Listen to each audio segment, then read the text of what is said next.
What's up, guys? Rich Lindgren, aka HellaBass, here with another episode of Fantasy Fishing Edge for the Lake Lanier tournament.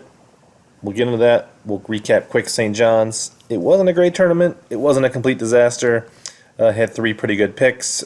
And then Jamie Hartman and Jesse Tarcarante kind of let me down. Each one of them had kind of one rough day and one okay day, but couldn't quite make the cut, which really kind of held my team back. So some good things happened.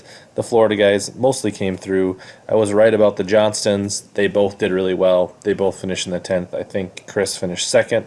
Corey got off to a better start. Chris finished a little better. Congrats to Rick Clun on another victory. A lot of people are super excited about that. So let's jump into Lake Lanier. So before we show you the picks, let's just kind of check in with the social media. Instagram, Seth Fighter showing off some nice bass. He seemed to be pretty excited. Looks like cool weather, catching some nice spots. So that's pretty cool. Not a ton of posts yet. It's still Tuesday. They have rest of today to practice, tomorrow to practice, before the tournament. So I'm sure tonight there'll be a few more social media posts to check out. So far it's been pretty quiet. Interesting photo from Steve Kennedy. That's a buoy that's under the water. So typically this time of year they're still coming out of the winter drawdown. So the water's probably, I'm hearing, like 8 to 10 feet high for this time of year, and it's even high for normal considering where the buoys are at. That being said, if they get some warm weather, I think largemouth could play a bigger role than they normally would. So it'll be interesting to keep your eyes on. That definitely could affect some things. So that's pretty cool. So I do have a list of all the tour level anglers I follow on Twitter. I'll post a link down in the description of this video. So if you want to keep track of people, what they're posting and specific to people fishing, whether it's FLW, MLF, or Bass, this is a good list to follow on Twitter. So that being said, also FLW Fishing had a tournament last March. You can see some of the top 10, some of the results. Go check out their page. Most notably, Gussy was probably one of the highest finishers that's fishing in this tournament.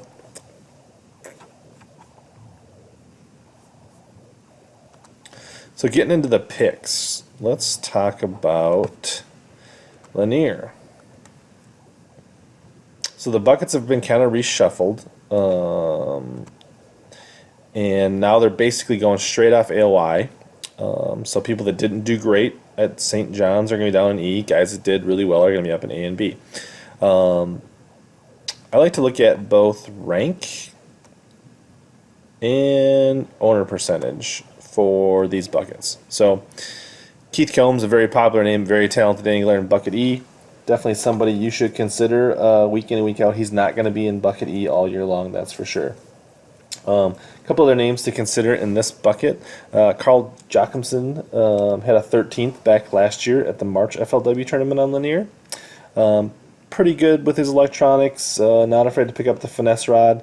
I also think that Paul Mueller, super into deep water fishing, really good with his electronics, leverages all the newest technologies, a pretty decent pick. But ultimately, for those same reasons, I'm going to go with Jeff Gustafson. Kind of like him, like following him. He's a northern guy from Canada. Seems to do well on spotted bass, smallmouth, largemouth. He's really coming into his own in the FLW Tour in the last couple of years, made a few cups. So for that reason, I think he's going to do pretty well. Plus, he had a really good tournament here last year. A little bit later in the year, but I think some of that information will translate. It seems like a pretty safe pick, and I don't expect him to stay in Bucket E for very long. Bucket D, a handful of people to consider here. I think Kennedy, you'll see, is a very popular pick. I think he's kind of a high-risk, high-reward guy. He's either probably going to crush him or not do so great here. Obviously, he's kind of from the area, this part of the country. Todd Otten actually has like 4 major tournaments. He seems to do a little better on Lanier in the summer than he does in the spring. Jacob Whitaker is an interesting pick. He's grown up on these kind of South Carolina, Georgia lakes. Chattooga was one of his home lakes. He's familiar with lakes like Norman and these blueback lakes, so I think he's an interesting person to look at, especially if you're looking for somebody with a lower percentage. Blaylock is probably one of the most experienced, most just all-around anglers in this bucket, so I think he's definitely worth a look at, and that's why he is a fairly high percentage. But this week, I'm going to roll the dice one more time on Jamie Hartman. He has a pretty high percentage of checks. I mean, Blaylock has cashed in 21 of 38 bass events. Hartman is 20 of 28, so very, whereas Blaylock's a little closer to 55%, Hartman clashes in closer to 70%. And he did have a second last year in a winterish kind of early spring tournament on Cherokee, which was also a spotted bass tournament. So one more week to prove me not wrong, Jamie. So we're going to pick him in bucket D. Bucket C, I think Clint Davis, Jason Williamson, Jay Yellis, Brock Mosley, Chris Zaldane are the top 5 to watch. Davis, most notably, did not have a great bass career when he fished the elites previously, but since then has won an FLW Cup.